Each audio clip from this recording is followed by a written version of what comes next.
Zootopia, Utopia or not?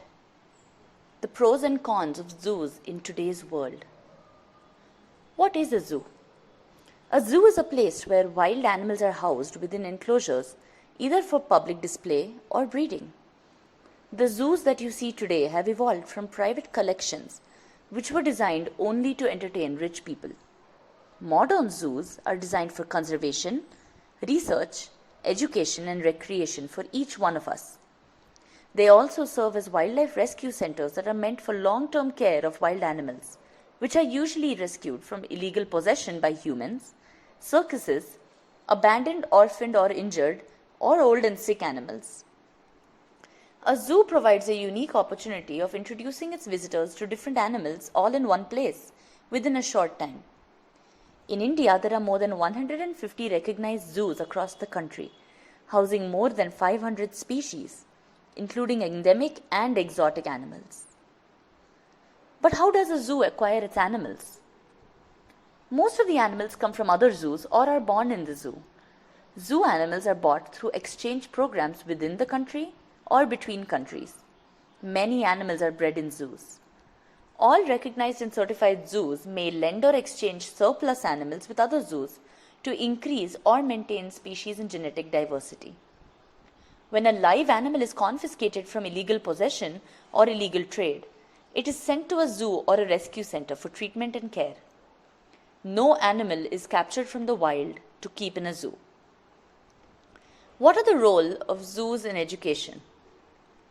When we see an animal up close for the first time, our eyes and smiles go wider and brighter in amazement. Zoos can educate their visitors in many ways, such as having individual information boards and interpretive signage on each enclosure, allowing visitors to know the species better. Regular awareness events like painting, photography, elocution, debate, and writing competitions are organized on eco days, especially for young visitors. Screening of wildlife documentaries, distribution of informative brochures about the zoo and their animals, clay modeling, and other art workshops are also organized by zoos to help us connect with wildlife and related issues. Guided zoo tours and safaris are also organized to raise awareness. Interpretation centers at zoos are designed to scientifically enhance the learning experience of visitors. A multi-sensory experience at a zoo evolves curiosity among visitors. What do animals eat? Where do they come from? Why was that animal performing that behavior? And what does that animal's call sound like? Zoos provide a controlled and protected environment to conduct research on animals, contributing to species conservation. And they are also a great place to study human choice and perceptions of wildlife and connected issues. So what are the roles of zoos in conservation? Conservation breeding, known as captive breeding, is a scientific process of breeding animals outside their natural environment in zoos or breeding centers. This is known as ex situ conservation or off-site conservation. Captive breeding programs help zoos to exhibit and exchange many species among different national and parks as well as international zoos.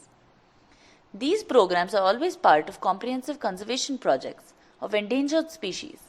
Those are species endangered in the wild because of different reasons such as loss of habitat, fragmentation, urbanization, industrialization, poaching for the illegal trade, and climate change. When few individuals of a species are left in the wild, then such programs help to revive their populations by reintroducing or restocking and captive breeding. Such programs are the only hope to preserve a species and conserve genetic diversity. In India, many zoos across the country are contributing to conservation breeding programs and species recovery programs for a wide range of endangered species. There are around 73 endangered species that are bred in different zoos. For example, the red panda, Himalayan salamander, and snow leopard are bred in Padmaja Naidu Himalayan Zoological Park of Darjeeling. Or the one-horned rhino is found in Assam State Zoo and Botanical Garden of Guwahati and the Sanjay Gandhi Biological Park of Patna. But what are the criticisms against the concept of zoos? Well, according to Robert Brault, the only creature on earth whose natural habitat is a zoo is the zookeeper. During the COVID-19 pandemic, we all got a taste of confinement and captive life. We all felt uncomfortable, restless, and helpless at some point in time. Thanks to this, we now understand how a wild animal feels in captivity. There are many arguments against zoos.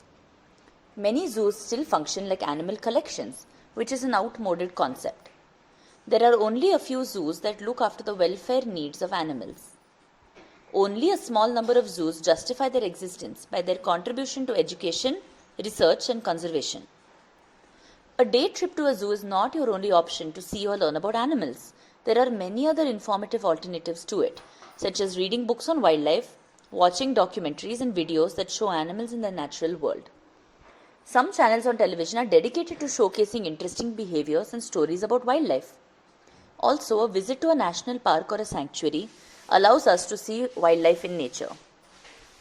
Many studies have found that large-sized animals such as lions, tigers, elephants, and eagles need to travel long distances to find food, shelter, and mates. These animals find it harder to cope with captivity than smaller-sized animals which can survive on limited resources. Animals are also unable to perform their natural behaviors in zoos. Therefore, they fail to represent their species in the wild. For example, nocturnal animals are displayed in the daytime. Animals in captivity often develop stereotypic behaviors which are not present in an enriched or natural environment. Most zoos have kept animals in small and barren enclosures with very limited choice of activities. They do not have many ways to combat with or cope up with stressors. Due to a lack of space or other resources, most zoos prefer to keep a single or at least a few specimens of most species. Social animals, which are group living in nature, find it very challenging to live in isolation with no stimulation. Many zoos are filled with species that are doing well in the wild and are not threatened. So such zoos don't justify their existence except for public entertainment. Housing exotic animals or animals that do not belong to that region or climatic condition can be very demanding and taxing for such animals, like keeping penguins in the Mumbai Zoo. Studies have shown that very few visitors visit a zoo for education, whereas most go for social and entertainment purposes. And many zoos face severe resource constraints and reflect a poor image of their management due to insufficient healthcare and inadequate feed supply to their animals. So what are our roles and responsibilities towards captive animals in zoos? Well, a zoo is an excellent place to study the habits of human beings, according to Evan S.R. The impact of visitors on animals in zoos is being studied in many zoos and on different species. Our conduct in a zoo is of great importance for the welfare of animals that are displayed for us. For example, teasing, threatening, or feeding them are punishable offenses. Similarly, littering, screaming, playing loud music or honking, smoking or consumption of alcohol, damaging any property, crossing beyond the safe zone in public pathways are strictly prohibited as they can cause stress to animals. A few zoos have started up adoption programs in zoos where one can adopt an animal and bear the cost of its upkeep and food. Apart from paying the entry fees of zoos, you can always make donations or buy souvenirs from the nature shop and contribute thus towards the upkeep of captive animals. Zoo volunteer programs are also functional in many zoos. Volunteers assist in day-to-day management, activities such as reception work, visitor management, zoo education programs, maintenance work, animal care, and health management.